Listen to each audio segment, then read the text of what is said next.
Good evening. My name is Catherine George, Dairy Advisor at CAFRE. This evening, I want to welcome you to our third and final webinar in the Future Proofing Your Dairy Business series. These webinars have been aimed at addressing some of the challenges likely to impact on dairy farms in Northern Ireland now and in the future. This evening, we will be recording the event, and it will be available through our website and CAFRE TV later. Now, tonight's webinar is going to examine how to attract, train, retain staff on a dairy farm. We're going to hear from a great lineup of speakers, and they're going to share their knowledge and experience of managing staff on farms. I'm now going to ask Mervyn Gordon, who is the chairman of the Ulster Farmers Union Dairy Committee, to introduce the topic and set the scene, and then each of the two main presentations are going to last about 20 minutes. This will allow us to have around 20 minutes at the end to have a bit of a question session. In terms of asking questions, you'll have the opportunity throughout the event to submit questions. Laptop users can submit questions using the Q&A icon at the bottom of your screen. Mobile users can access the Q&A option via the three-dot icon, which appears when you tap your mobile device screen. Please submit your questions using the All Panelists option. We will do our best to answer as many of these questions at the end of the event. Mervyn, over to you. Thank you very much, Catherine. I'd like to just welcome you all to our webinar tonight, the topic being how to get people to work on the dairy farm. This is an issue which many dairy farmers struggle with, not only recruiting, but also keeping help. According to the Royal Association of British Dairy Farmers, recruiting staff is becoming difficult, and in a survey, 63% of dairy farmers reported that they had difficulties in recruiting. To have a sustainable dairy industry, we need to have every link in the chain making a meaningful profit, meaning everyone can invest in the business. This in turn makes it a more welcome environment to recruit and retain staff. Another survey from the Royal Association of British Dairy Farmers found that people believe unsociable working hours was one of the main reasons for not wanting to work on a dairy farm.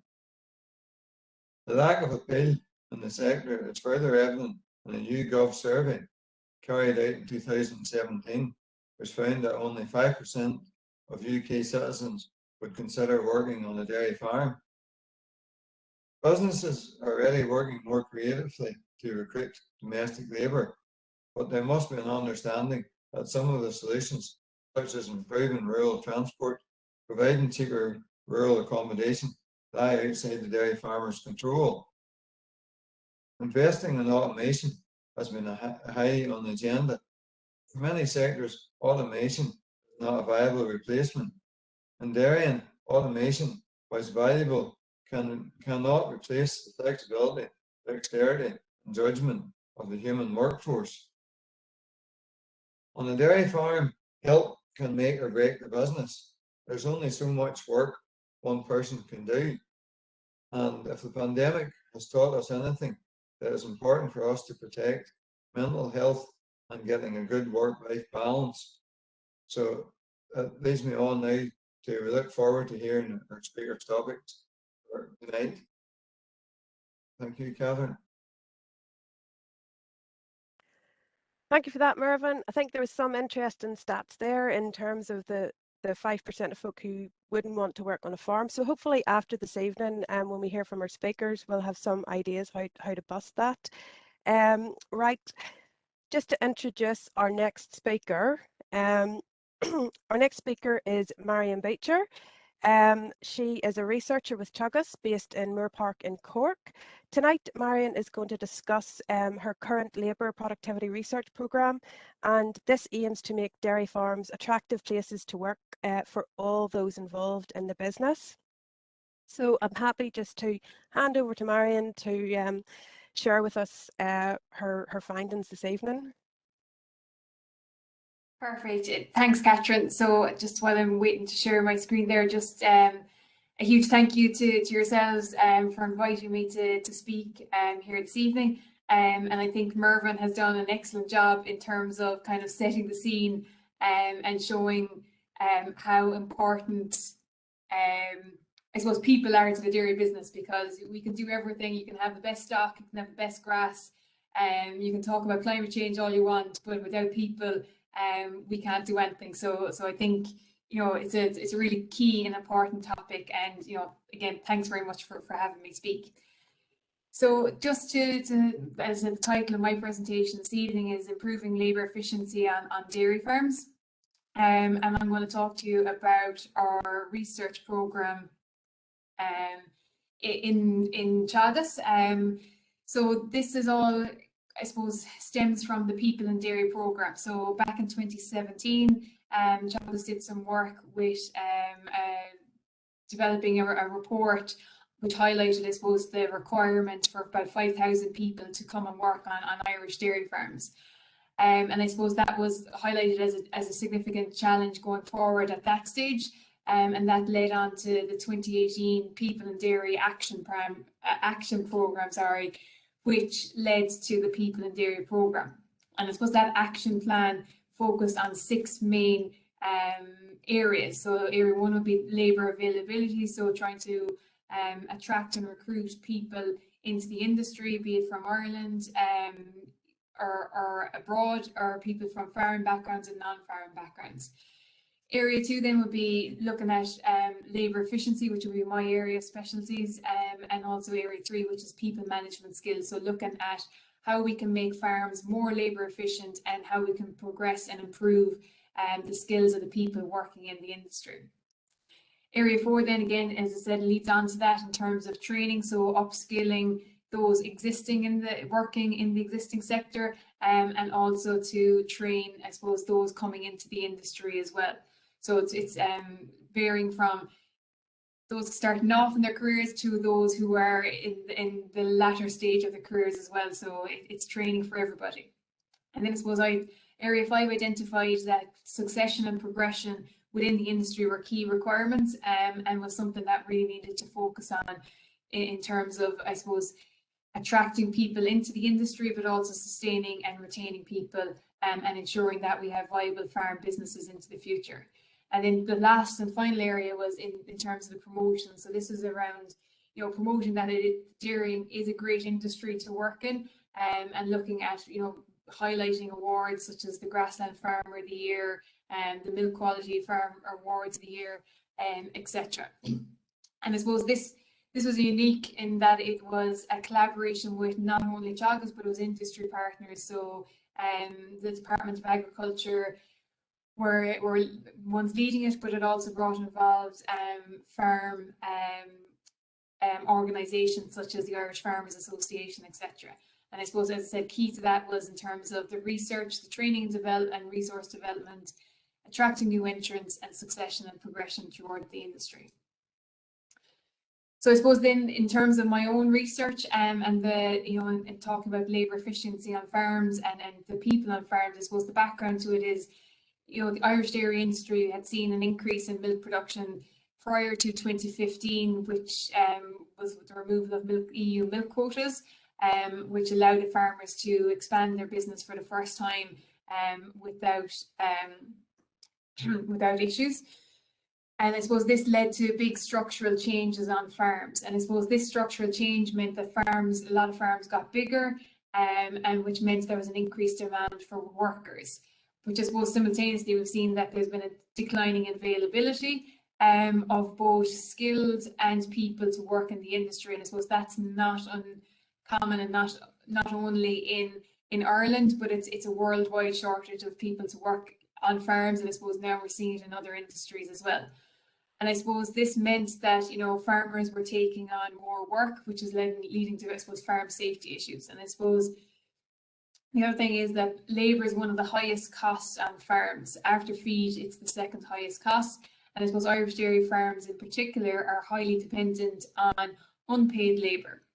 So it's kind of masking, I suppose, the importance of people working on the farm. But as equally as, you know, workers are hard to find, there's been a decline in terms of the family members available to work on farms. And I suppose, you know, that combined with farmers themselves, as Mervyn highlighted earlier on, that putting an increased emphasis on achieving a good work-life balance has meant, you know, we're starting to reappraise, you know, farm management and starting to look at, you know, efficient work practices, the subcontracting out of particular tasks, and also the importance of attracting highly skilled people.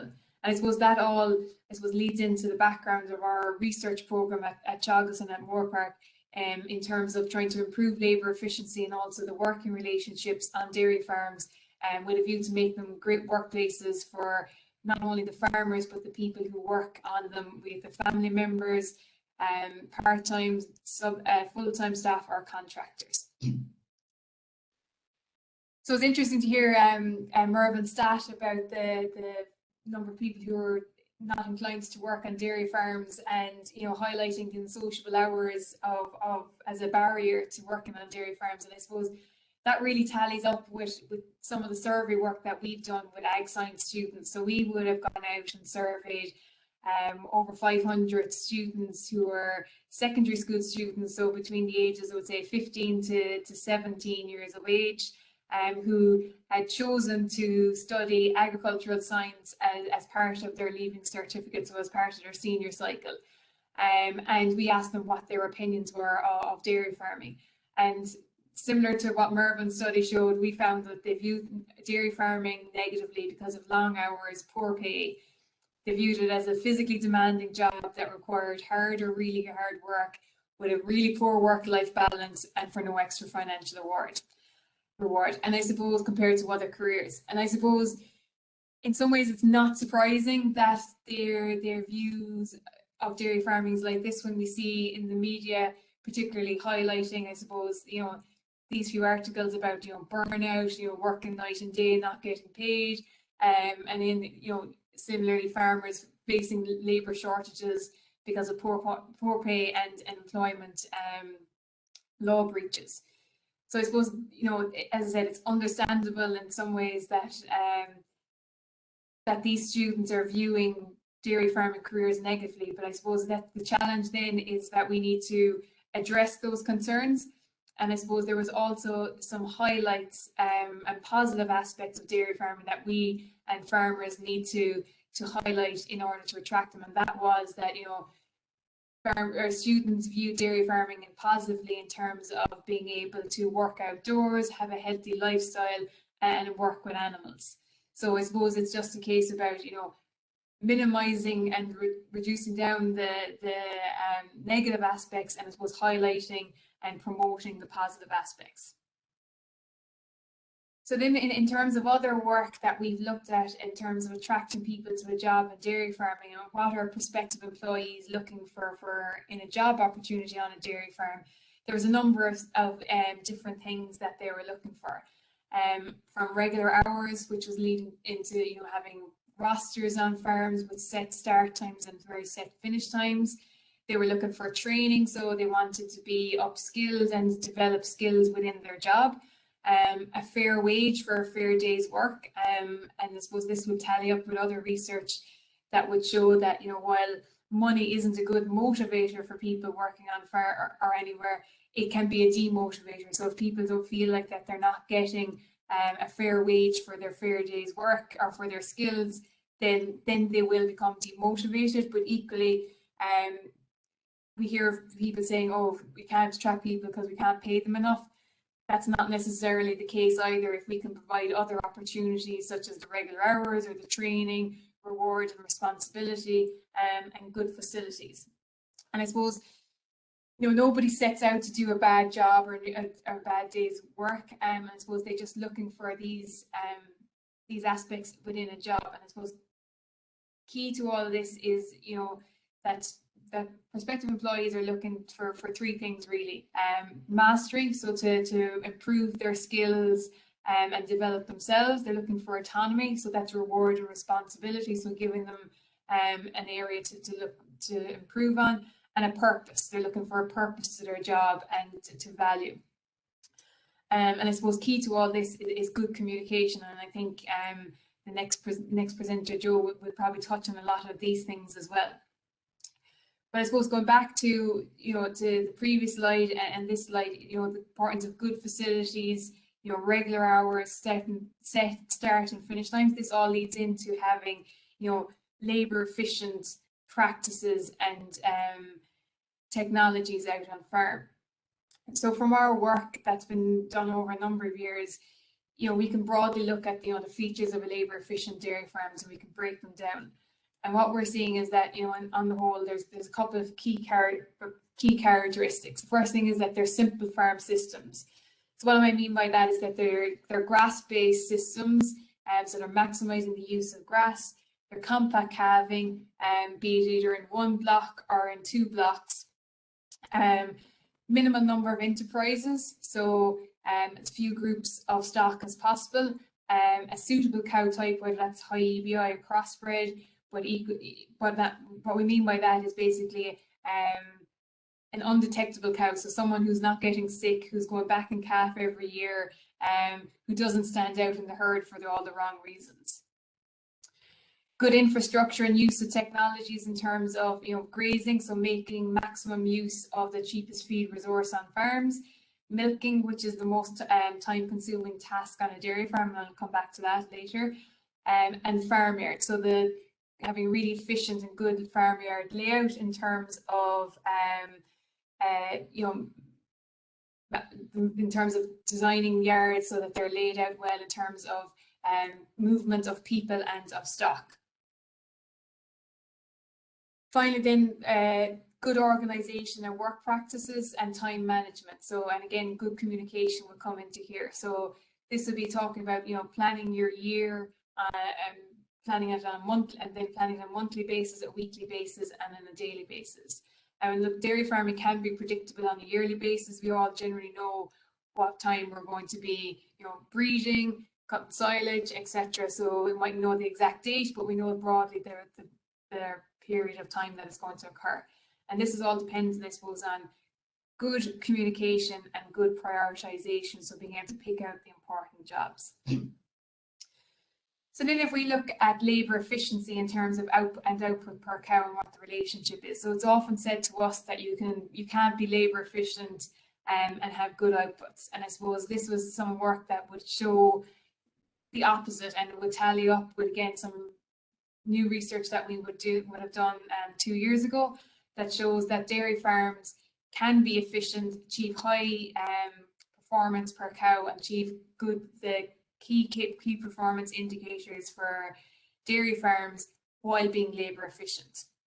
So and while achieving good milk solids per cow. So that's a stigma that doesn't. It's a myth buster basically, that you can't be labour efficient and be productive on farms. It's simply not true. So then if we look at the tasks involved in a farm as a proportion of overall farm labour, and again, this is work from a few years ago, but recent studies and would be very similar results to it. So milking is the most time-consuming task on a dairy farm, accounting for a third of the overall year. It's followed by cow care, grassland management, followed by management then, which would be your admin and business, trading stock, etc. Miscellaneous then would be driving, doing other dairy tasks, and calf care, and then to a lesser extent then maintenance, cleaning, and veterinary. But I suppose if we take it on that milking and actually calf care are quite important tasks, because although calf care is only 8% of the overall year, the majority of that occurs in, if you're block calving in one block or two blocks. So they're two important tasks throughout the year. So then, as I said, we're talking about how ways of minimizing labour demand, and what are the strategies out there that we've seen that work in terms of reducing the labour input, which in turn either reduces the workload for the farm themselves or reduces the workload and the need to hire in other people. And so we can break it down into four main areas. So the first one would be task efficiency. So looking at having good practices and technologies on farm for milking, calf care, feeding, and also having really efficient facilities. I suppose the second one then is go back to the work organisation, so being meticulous in terms of planning and good communication, having your set working day linked, as I said, tasks are planned and the equipment and everything is set up. Similarly, then there's the other option is to reduce the labour demand, and you do that. How is that done? Is by reducing the minimum number of enterprises, so removing any non-productive stock from the grazing platform or the milking platform, the use of automation, which Mervyn talked about, and I think in the little promo video before they started, talking about the CAFRE farms, about the automation that's used there, once day strategies as well, with milking or calf rearing. Similarly, then, you know, the other way is to actually remove work altogether by hiring in contractors, by hiring in short-term staff, or by hiring in part-time or full-time staff.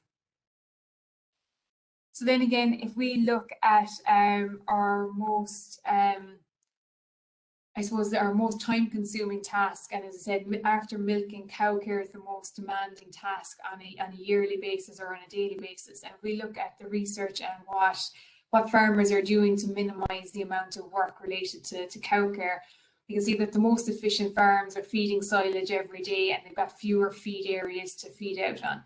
And I suppose that comes back to having, you know, good facilities, having minimum number of blocks of land. And I suppose what also comes in here in research that we would have done in the last few months would show that actually the other key practices are having no hand scraping of cubicles, so again using the autumn technology, and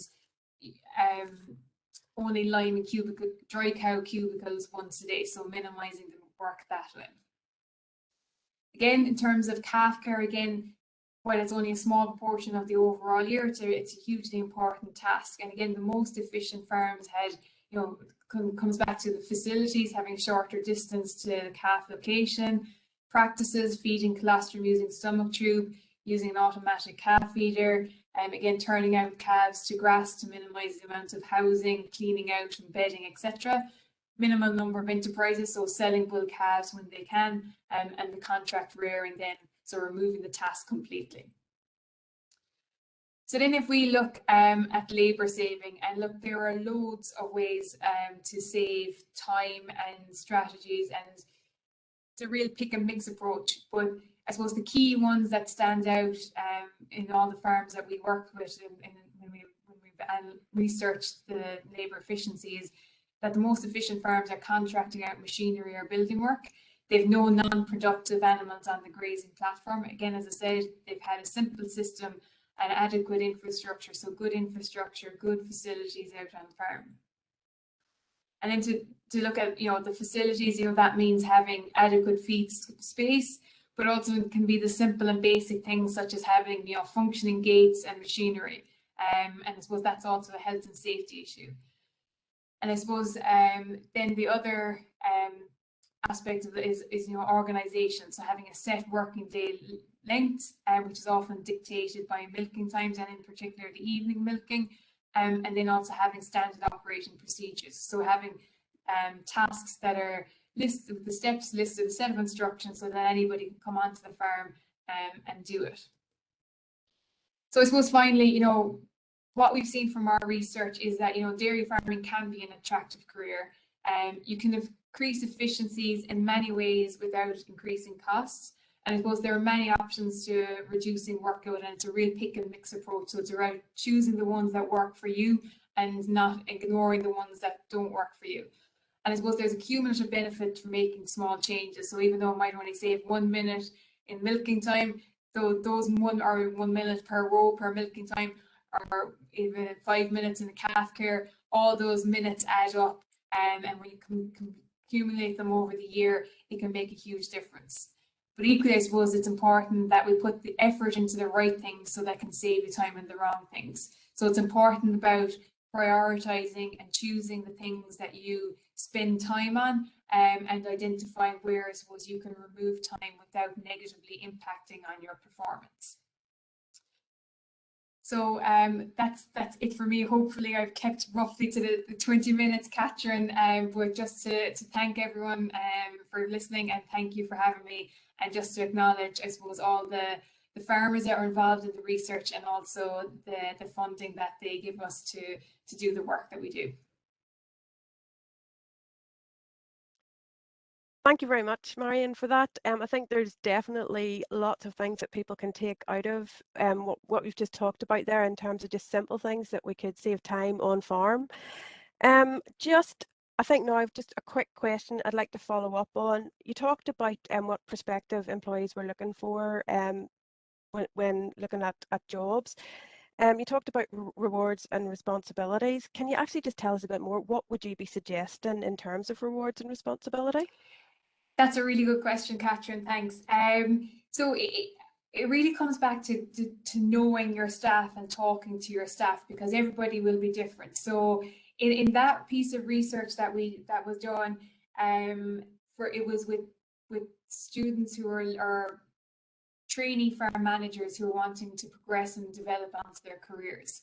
But it can be different for everybody. So in that scenario, it was that they were looking for rewards. So they wanted to eventually own their own herds of cows. So it was building up a reward, could have been building up stock numbers. So it could have been giving them a bonus of a few calves for a really good job done in the calving season. And the responsibility might have been to looking after and managing that calving period, or managing the calves. But again, I suppose that was for that particular group of students, or that particular group of people. But everybody is different, and it comes back down to knowing your staff and knowing the people you work with, and asking and finding out, I suppose, what ticks their boxes. Because for somebody, a reward could be, I suppose, getting a piece, getting an animal or a stock numbers to build up their own herd in the future. For somebody else, it might be a cash bonus, or for somebody else, it might be actually getting an extra hour or two off during the day, or an extra holiday to spend time with family. So it comes back down to good communication and finding out what your staff want and what the people you work for are interested in. Oh, that's great, Marion. Thank you. So basically what you're telling us is it's just all about knowing how your staff tick. Yeah, it's pretty simple, but it's not easily done at times. Perfect. Thank you. Right. I'm going to move on to our next speaker now, Joe Delves. And just as Joe is getting prepared there and getting his presentation, can I just remind you that you can submit your questions using the Q&A function at the bottom of your screen. Mobile users can access the Q&A option via the 3-dot icon which appears when you tap your mobile screen. And just please remember to submit your questions to all panelists. Thank you. Hi, everyone. Okay. Oh, excellent. We have Joe. Our next speaker, Joe Delves, he's a farmer from Sussex. He's going to share some of what he's learned from his Nuffield study on why people succeed in dairy farming and others do not. He's also going to discuss how he's grown his own dairy business from having no staff to 12 staff. So Joe, over to you. Thank you very much. It's a real privilege to talk today, and I hope you get something out of it. So I'm going to talk really from a farmer's perspective. I've been on quite a journey in the last sort of 10 to 15 years of my life, growing our family dairy business. And yeah, I'm just going to talk about what's happened with us with staff, how we've managed that, difficulties we've had, very, very practical. I'm just going to share everything, warts and all. So it's very much a farmer's perspective and very much my own experience. So just anything you pick up on, just please, ask at the end. Yeah, so it's really important for us as a business to be really clear about what we're about. So it's really interesting listening to Marion talking about asking staff what they like, but actually as a business owner, it's really, really important to be really clear about what actually you enjoy and what makes you tick. So for us, we just keep it really simple. We want to make money, otherwise we're not in business, or we're running a charity. We want to enjoy ourselves, which it sounds like a simple thing, but actually can be quite hard at times. We want to make as much money as we can with the least amount of effort, which I think is something in farming we don't really talk about. But if you get out and network with other business owners, They talk a lot about that. It's about making things simpler. And a personal target for me is to have a 100-year business. So my granddad started in 1947 after the war, and it would be an achievement for me to carry this business for 100 years.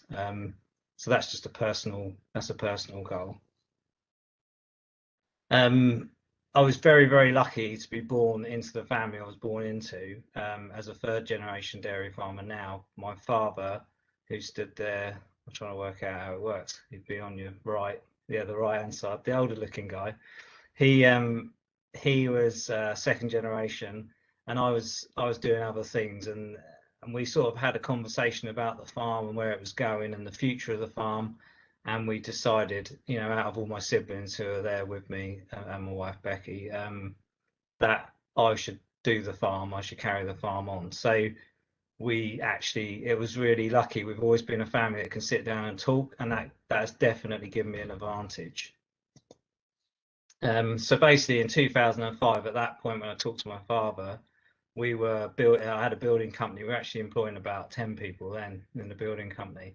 So I had a bit of experience of it, and and my dad was doing 140 cows, calving all year round, sort of a typical family unit really. Not a lot of staff, a lot of family labour. So I met Becky the same year, or a year before, and we got married and we moved onto the farm, and then we've progressed the business on to what it is today, which is what's on the right hand side. And then we block calve in the autumn, so I think you call it winter milking, don't they? So we're autumn block calvers, not spring, and we're very much about efficiency of moving slurry, feeding cows, things that Marion was saying take a lot of time. I've also had the time to have 5 children and retain my marriage status, which is good. And we bought a cheese business last year, which is just a small artisan cheese business, and it's selling about 14 tons of cheese a year, and it does a very high premium product, local to us. So it's been a bit of a roller coaster, as you can see, and a lot of that has happened in the last 5 years. In 2013, a friend of my father's had he'd done a Nuffield when he was, back in the 70s, I think. And he told me, he said, "Joe, you should do a Nuffield. You've got a very narrow view of the world," which I thought was a really funny thing to say to someone. But he was dead right. So I applied for a Nuffield, and that gave me the opportunity to travel, and gave me the freedom, really. And that was probably my first experience of employing people properly, because I had to actually leave the farm for like 6 months, which was a big thing for a farmer to do. If any of you now would think about just walking off tomorrow and coming back in 6 months' time and still having something worth farming, it's a pretty scary thing. But it actually forced me to do it, and it was a big sort of kickstart into managing people better. So at that point, we'd been farming for 7 or 8 years, so we thought we had it pretty settled. But actually, Nuffield and removing myself from the business was a huge step. So basically, I tended to keep in English-speaking countries just because it was easier to talk to farm owners and farmers and the staff, which is what I was always more interested in.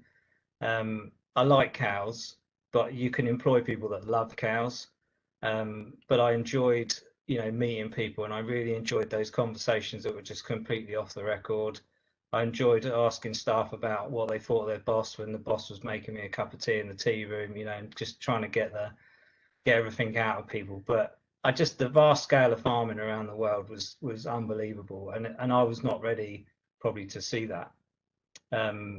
The goat farmer guy here, he actually owned restaurants in Melbourne, and he couldn't get enough goat's cheese, so he just started his own goat farms. And just this sort of can-do attitude that people had in the Southern Hemisphere was infectious.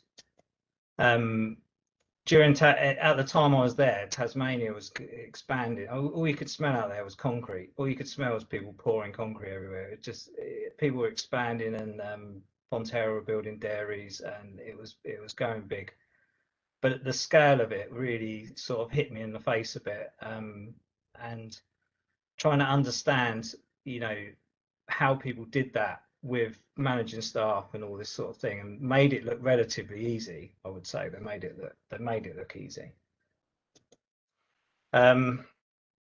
And of course, the thing that we don't talk about much as farmers is actually, if you get it right and you expand your business correctly and you manage your people properly and everybody does what they're supposed to be doing, you can actually make a bit of money. And I think we've sort of lost that a bit. And some of these guys got some serious scale and they actually did really well for themselves. And, you know, good on them. Like Peter, the guy on the left, is it's become quite a good friend of mine now, and he's actually sold farms and retired, and came over the couple of years ago now, and we just hung out for a couple of weeks, and that was, you know, and I thought, what a great story. You know, he started as a relief milker and then he ends up selling his farms to the Chinese.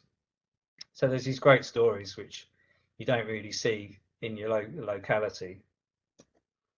So basically all these people had in common was this thing about people. They really put people and people they employed right at the center of what they did.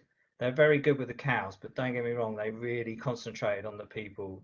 The guys that were doing it right really focused on people. And I just thought that was really my take-home thing from Nuffield, was if you're good with people, you can pretty much do anything you want to do in life.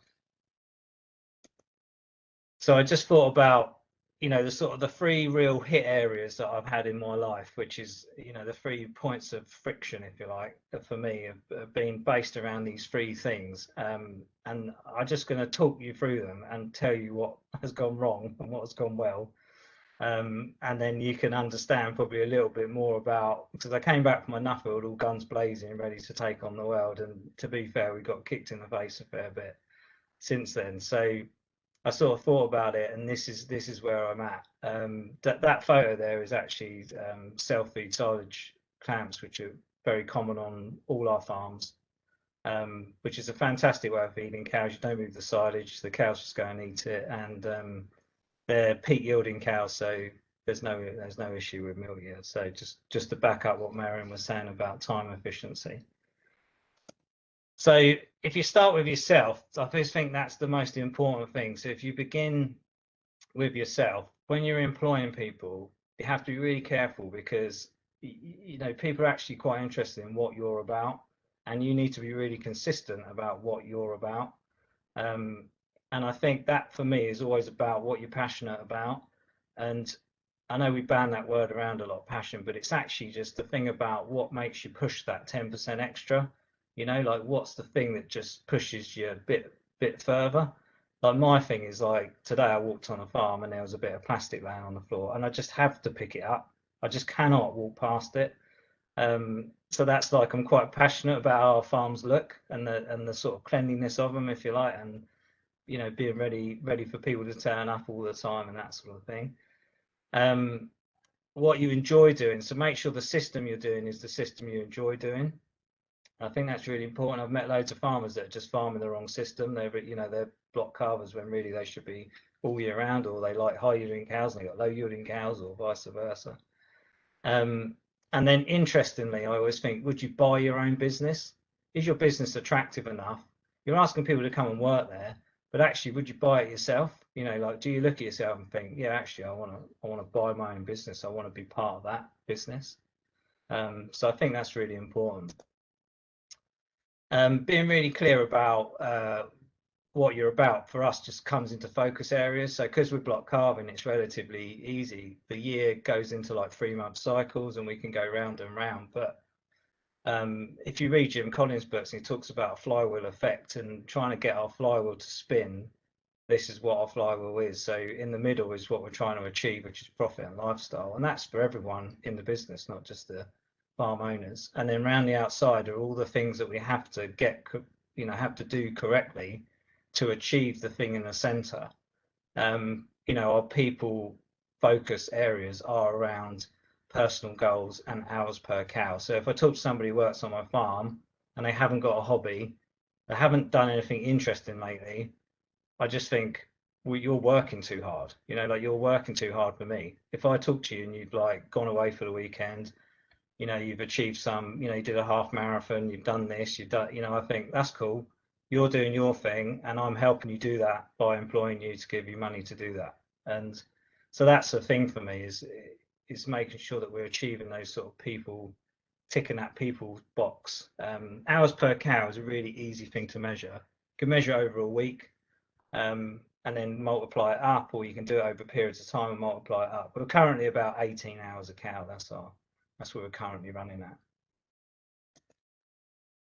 It's really important as well, with this first point, is about setting your culture. So what I've found is that if you're not very clear about what you're about, people will start to set your culture for you. The more people that come on the farm, the more people that work for you, the more they start to have an influence on your business. And then all of a sudden you'll wake up one day and your business won't be your business anymore, and people won't be picking up the bit of plastic, and they won't be doing this and they won't be doing that.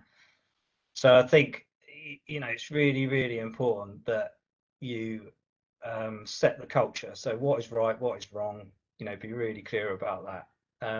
Problems with people really affect cow performance. So I think that's something I found so key, is making the culture right to make sure the people are right, and then that makes the cows all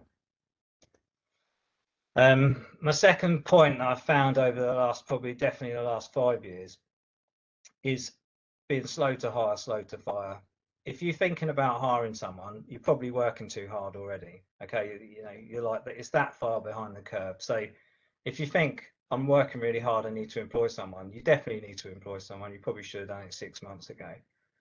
Similarly, on the same vein, when you get the wrong person, if you employ the wrong person, just please get them gone, because that creates all sorts of problems. So what I found is that there's not really any secret sauce with people. Like Marion said, they're really interesting. You can just ask them. You can just say, like, what makes you come to work, or what would make you enjoy coming to work, or what, you know. And they're all looking for these things, you know, like Marion saying, mastery and all this sort of thing, and this, you know, this satisfaction, fulfillment, all this stuff. But I just find, actually, what I just say to them, what makes you feel these things? If I like these 4 things, what makes you feel this?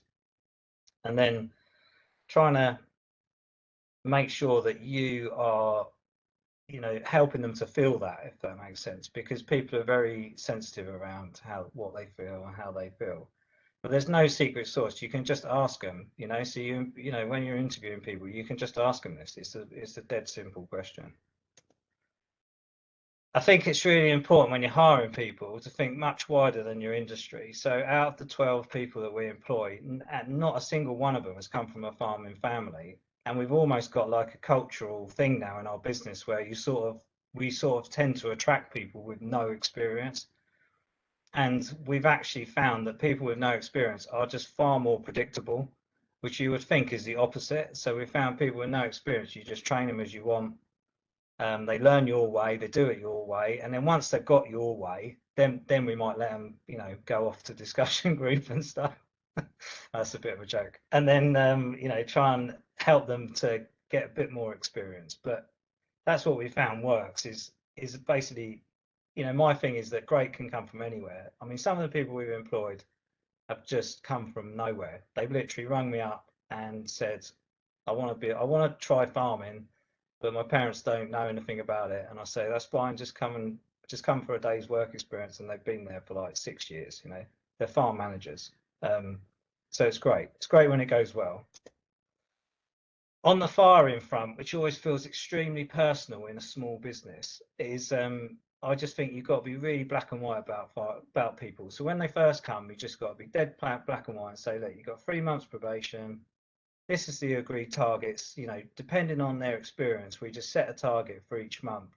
Once we get to the end of that period, if they're not achieving those targets, then we just let them go, basically, in a nice way, obviously, because you never know, you know, you might want to employ their brother or sister.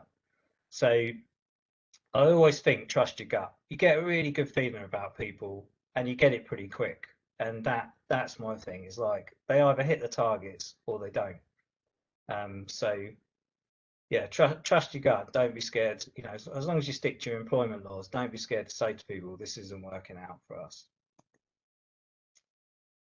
Yeah, well, the other thing is that failure is never fatal. So when things don't go well, when you're employing people, it just hurts so much, because it's such a small business. Like, a friend of mine is very successful and he sold his company, and I went out, had a drink with him one day, and we were chatting, and I said, Roger, how do you get, I said, it just feels so personal when, when things start going wrong or people start disrespecting you and all that. And he said, Joe, just keep going. He said, when you get to 1,000 people, you can employ an HR manager and they'll have to deal with all of that. And I thought, oh, actually, that's a funny joke, but it's true in a way. It's personal because it's my business, and it's personal because it's personal to me, and I can't move that off to anybody else. So I always find when you get hit by someone, and I'm talking about, if you employ somebody and you think they're doing well, and then all of a sudden they just go off the boil, or they start being late, or they just disappear, or they go out on the RAS, or something else happens.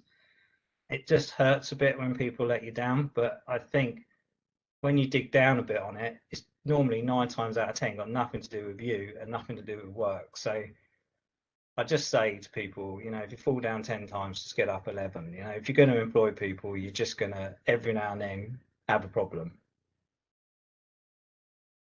Oh yeah, sorry.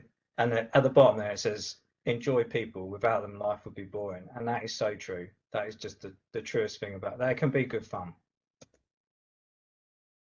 So once you've got these people on your farm, as Marion's saying, people they want to grow, so you just got to keep training them, And Colin Glass was great when I went to see him at Dairy Holdings. He just cracked me up so much. He was like, it could be worse, Joe. You could not train them and they stay. And I thought, yeah, that is so true. Like I've heard so many farmers say, oh, I trained them up and I got them really good, and then they left. It's like, yeah, but you could have not trained them. They could have been really bad and then stayed forever, and you'd have a really bad business. So I think just train people. It's your obligation as an employer, and you shouldn't expect, lifelong commitment in return. I think that those days have completely gone, where people stay at jobs for like 30 years, 40 years, and get a Rolex at the end and all that sort of thing. So I think you have to just be, we have a transient workforce, and you can't expect people to necessarily stay for as long as you want, but always train them and push them and train them and just keep training them. This is if you can see it, I don't know how small or big it is, but this is basically something that I developed myself, which I did actually rob off Chagas, made slightly better, I thought. But the basically, I needed something. We got to a size where we needed to be really consistent, so I had to just draw something out so I could. So what I do is when I'm doing staff appraisals or anything like that, I just sit down with people and I use this as a reference point, and we just write on it, and we decide what they're doing, what they're not doing, where they need more help, where they need training, that sort of thing. And it's a really good, just a reference point, and keeps you in a straight line with people. And then you can just put it in the folder, and then you can put it out next time, and then you can say, how you're getting on with people supervision, how you're getting on with grassland management, and it just keeps it very, clean, which I think is very important with people. But people have different ones, and they develop them in different ways. Communication is like beyond important. It frustrates me. So if somebody's off sick and I have to go and do a job, like this week we've got someone training on training course, so I had to go and cover her shift this morning. It's really important for me to know what I should be doing without actually going to ask anyone. I've got a real thing about this. I just feel like people should just know. So what we use is we use WhatsApp a lot. I know in Ireland a lot of people use whiteboards and that sort of stuff, but I think WhatsApp is great because you can do videos. You can set up WhatsApp groups for different things. So when we're calving, we have a WhatsApp group. When we're breeding, we have a WhatsApp group, and that is to put on cows for submission. But videos are really, really good. So every farm has a WhatsApp group, and if anybody wants to change anything, like the rate of milk powder going to a pen of calves, or how many grams of silage you put in a bunker, or which field the cows have got going next, it can just be put on there that people can take a video. For me, it ticks all the boxes. My big word of warning with it is you should never ever use it for accusation. So it should always just be for communication.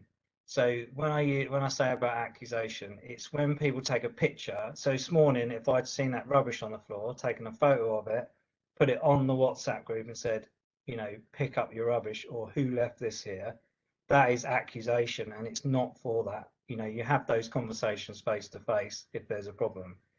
And that's where I think people go majorly wrong with things like WhatsApp, because obviously in a text, there's no tone to the text. So you can really upset people with it. But for me, it's such a fantastic tool.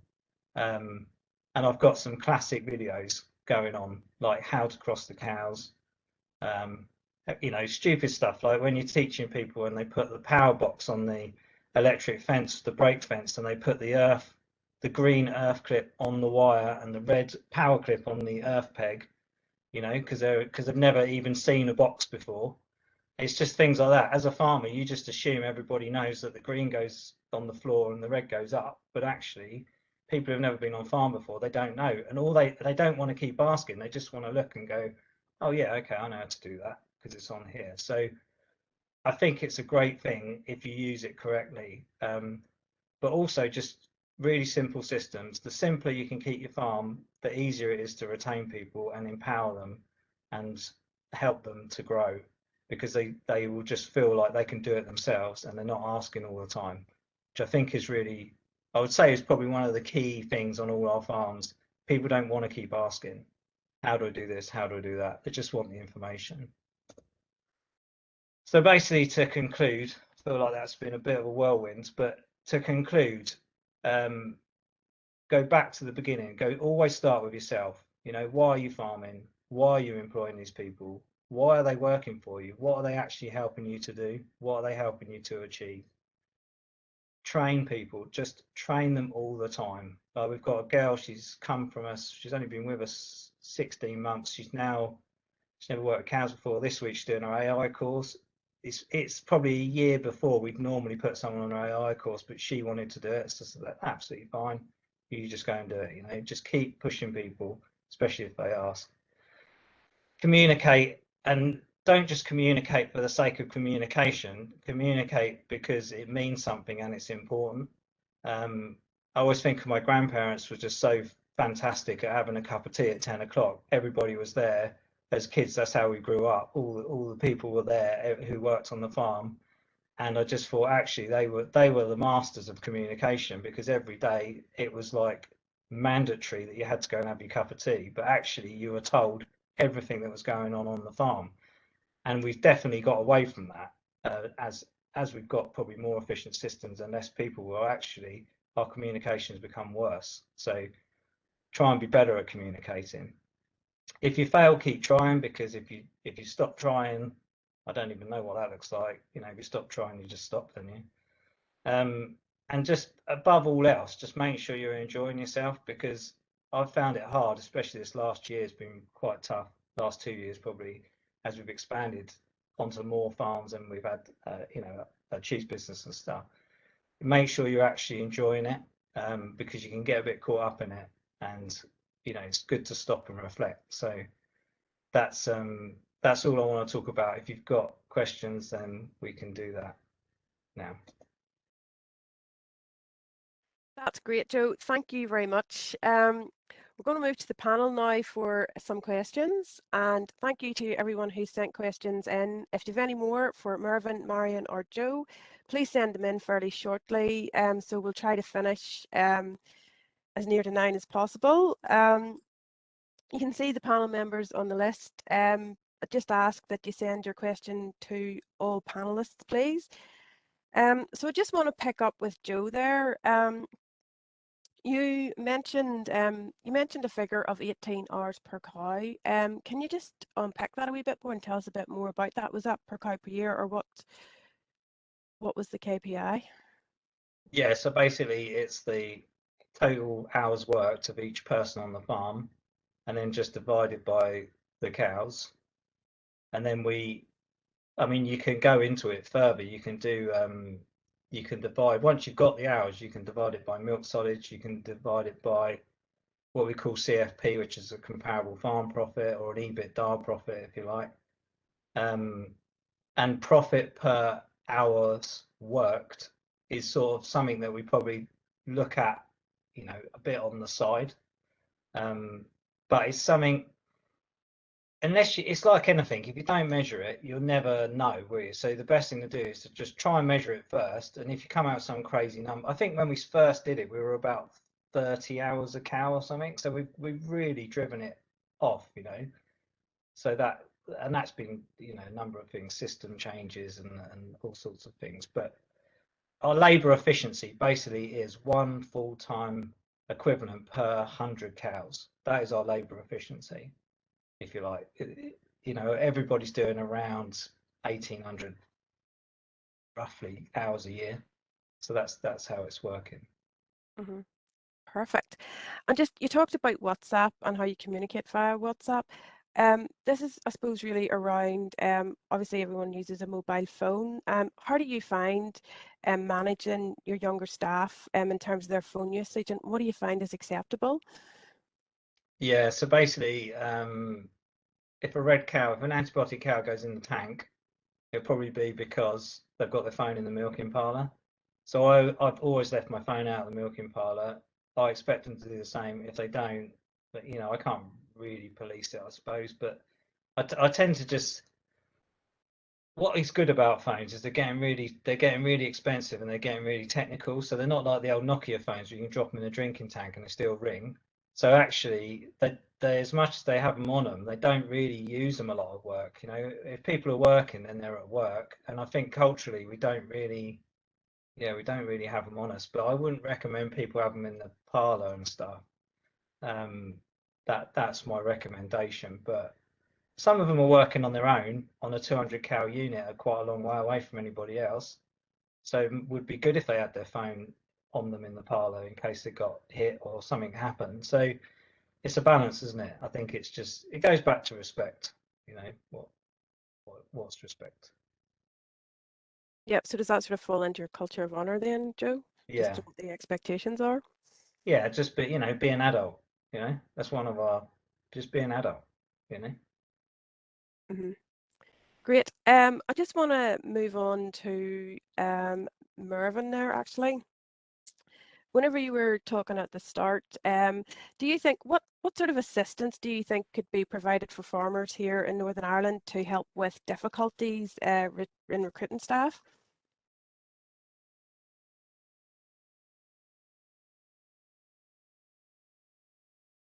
To make it a more attractive job. As I said in the opening remarks, there's only 5% of people outside farming that thought that they would like to work on a farm. So I think if the devolved governments and the schools and with the industrial leaders from, say, like a CAFRE or Chagas or something like that there, and tried to promote the agricultural business, agricultural industry to everybody, it could make it more attractive. And people, as Joe said, he has nobody employed or nobody from farming families employed on his businesses. Well, that's what we need over here. We need to get more UK workers out on farms.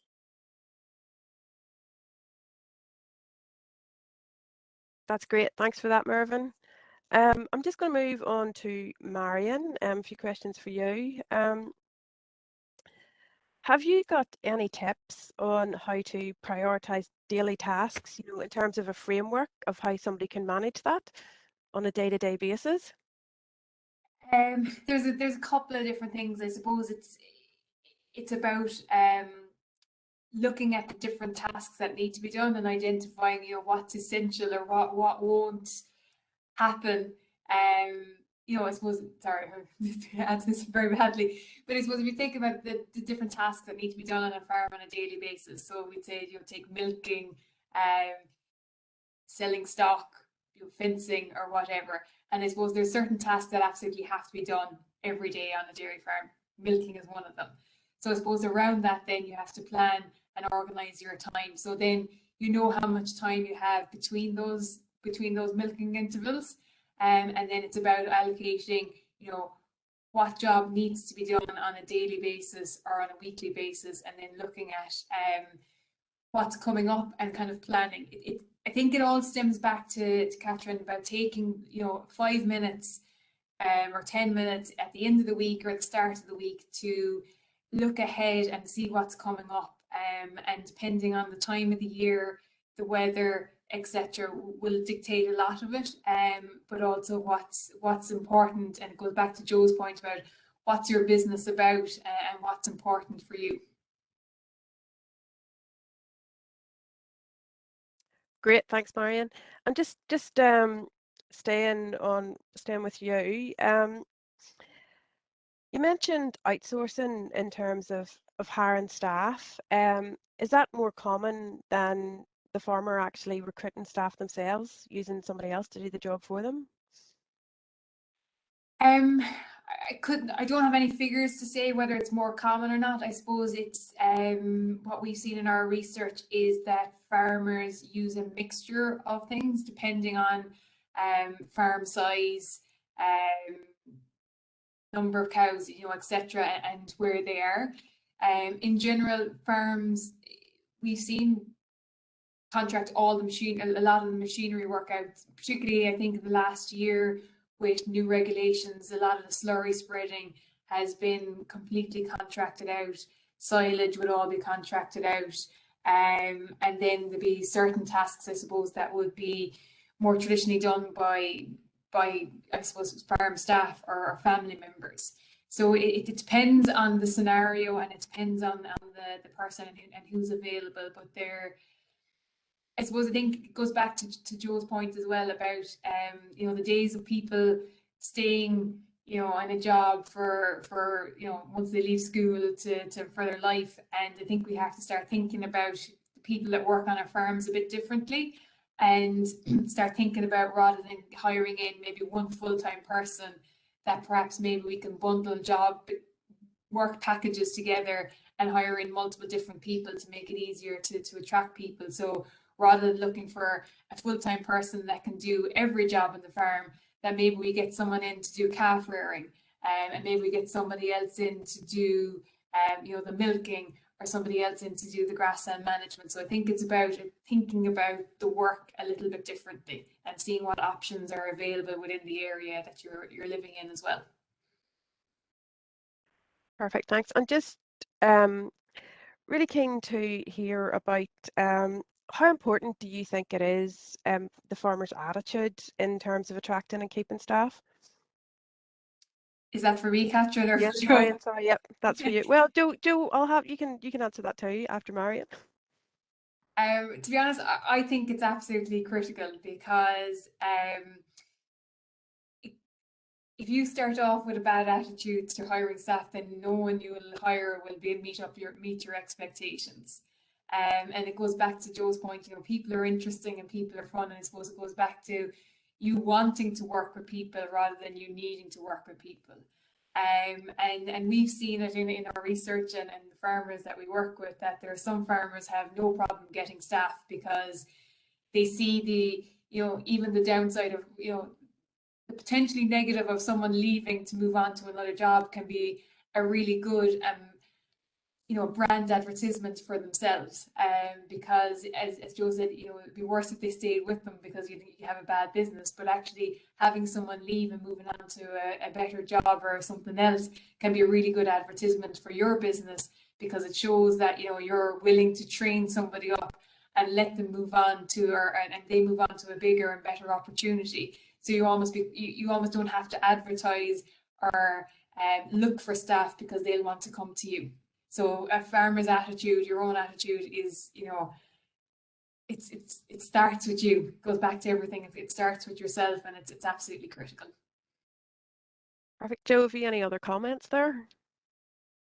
Well, it's how you begin, isn't it? I mean, you for me, it's when somebody leaves, we make a big thing out of it. It's never a negative thing. It's culture of honor, isn't it? If they leave, then you're pleased for them, and then what it does is it creates this gap, and then this other person comes along who obviously wouldn't have had that opportunity if that other person had stayed. And I actually prefer a more transient workforce to a more static one, because I find actually the people who have been around with me the longest, they're the ones that tend to get a little bit more entrenched into start to get bad habits and things like that. And sometimes you need to shake people up a bit, and the best way to do that is to have new people coming in, because even with friction's not a bad thing, because friction creates change in people. And I just think the biggest issue with dairy farmers in our area is we can't even compete with other businesses. I mean, we can't compete on anything. So you've just got to find people that love working with animals, and then train them how you want them, and I think I think dairy, your attitude just sets your altitude, isn't it? I mean, where you start's where you finish. Joe, just I've got a few questions coming in about targets for new staff, and what Yeah. sort of things would you include in terms of those targets?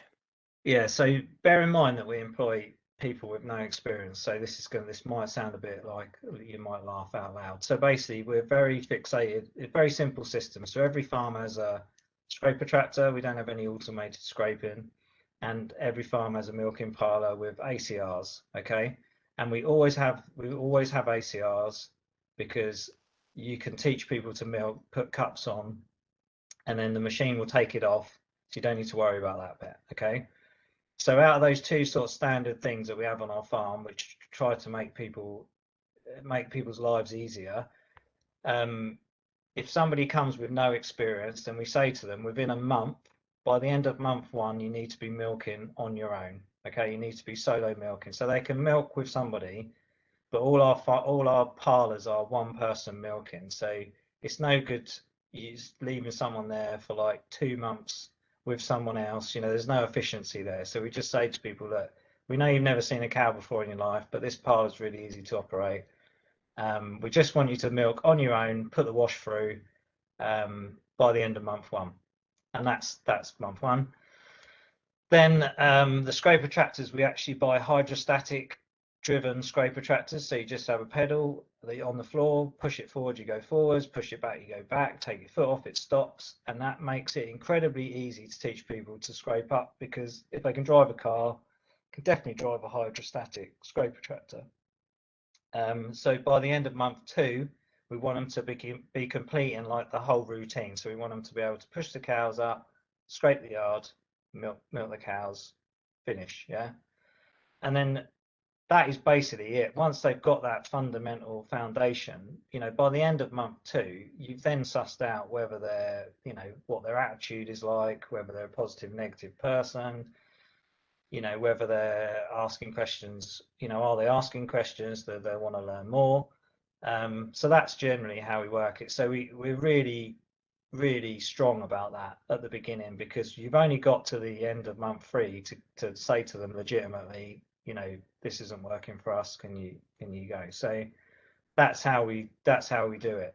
And yeah, we haven't employed somebody with previous experience for so long. I wouldn't even know where you'd even begin. Because does that make sense? Because for us, it's just simple little steps, and you're just building up on it. And some people are really keen when they come and they want to learn 10 things at once, and we just say no, just learn to milk. Just learn to milk the cows. That's all you need to learn. And then you just build it in slowly. You layer it in slowly, which is what that chart I put up was about. Just layering in more jobs. Great. Joe, just want to sort of carry on with, do you give your staff bonuses or any of those kind of rewards at the end of the year, or how do you work with that kind of thing? Yeah, so it's generally based on what the business is doing. So we tend to do breeding for us is just beyond paramount importance. So we start tomorrow and it's like an event, like this is our, the next 10 weeks, 12 weeks for us sets up next season. So it's all we talk about, and it's all we do. So once we start, we do a bonus once we start scanning the cows. So we do a 6-week in calf rate bonus based on the percentage. So if they're 80% in calf or 70% in calf, I'd give them £700 each or £800 each. It's just based on, so it's completely based on their ability to pick up bullers and get cows in calf. Some of the sort of quirkier things we do is we give staff on their birthdays, we pay them £1 for every year they've been alive. which was just some comical thing that I came up with one day driving along in the car. Because I think it's fair, you know, if you're 20, you just get £20. If you're 38, you get £38, and I don't know, it's just a stupid thing I come up with. And then other things we've done, like just not given things. So the breeding bonus is a given thing. They know they're going to get that, and they know it's based on a thing. If we get to the end of the financial year and we've had a particularly good year, I will pay extra bonuses, and I will pay for other stuff. So give them some stock if they want some stock. A couple of girls that work for me wanted to go on a massive spa day, so I paid for all of that, and just things like that. You know, just as I said, it's not really good. It's good to have bonuses if they're fixed into something that's tangible that you can measure. But if you're not careful, it just becomes part of their salary, and they've sort of already spent it, if that makes sense. Like the idea of the breeding bonus was actually we scan the cows after Christmas, and everybody overspends at Christmas. So that it was nice for them because they get this sort of lump of money, and it's always worked well. But I think if it becomes too known, then you might as well just put their salary up. Does that make sense? You know, does that make sense? Yeah, I think the other thing is, Joe, what about in terms of your process with staff? Do you meet them at the end of the year to do like a performance review, or how do you handle those kind of things? Yeah, we try. I mean, we try and do. No, it wouldn't even be annually. It would be probably more frequent than that. But basically, I just monitor people, if you like. It sounds a bit weird, but I probably should have it more regimented, like every 3 months and that. But we sort of tried doing that, and it became a little bit too much. You know, for me, it's about um, looking at everybody and deciding. You know, some of the people we employ are really pushing themselves. You know, so they are doing well and they're asking for things and training and all of that. So they get the salary increases, and then other people are just being a bit quiet and they just do their job really well. And I really like those people because they don't normally give me any trouble. So I just pay them probably based on the amount of aggravation I get off them, but not in a funny way. But you know, if somebody's just turning up doing a really solid job, you know, they should be getting a really solid salary. You know, that they should be on a good salary. So I do reviews of them, but I don't tend to do it really formally, because I find people aren't, they get a bit intimidated by that. I don't know what Marion would say, but some people don't like that sort of thing. They'd just sooner have a chat in the yard when you're having a cup of tea or something. Just have just pick up a Costa coffee, other coffee brands available, and just put up in the yard and give everyone a coffee and just have a chat with someone. And if we're just alone, like one on one, then I would start asking them, like, you know, is everything okay? Are you happy with everything? That sort of thing. I found the staff appraisal thing. They don't really tell the truth. You know, they open up enough. I don't. It's hard to explain. Right, that was great, Joe. Thank you very much. Right, I've just realised that it's well after 9 o'clock. So I just want one final question, and we'll put it to Joe. So what's the plans for your business next? Where to? You gotta get your head around this, okay? So, 15, what are we now? 16 months ago, we only had 2 farms and no cheese business. So, at the moment, it's just about consolidating a bit. We've gone a bit wild. Things have gone a bit wild. So we're just going to consolidate it down, as in just get the systems back in place and make sure everybody's doing what they should be doing. Because a lot of the people who work for me, that just go and do their own thing, which I love. I love autonomy.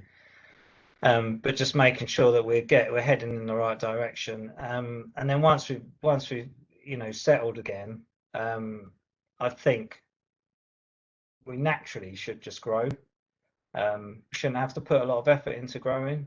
I always say to people, if you're a good farmer, you know, opportunities just come to you because you're just good in a farm. You're farming in like a goldfish bowl, and everyone can see what you're doing. So I think for me personally, at the moment, it's probably trying to create a bit more of a known structure in our business, and having a slightly better level of governance around with my family, because they're very good at just letting me get on with it, which is great.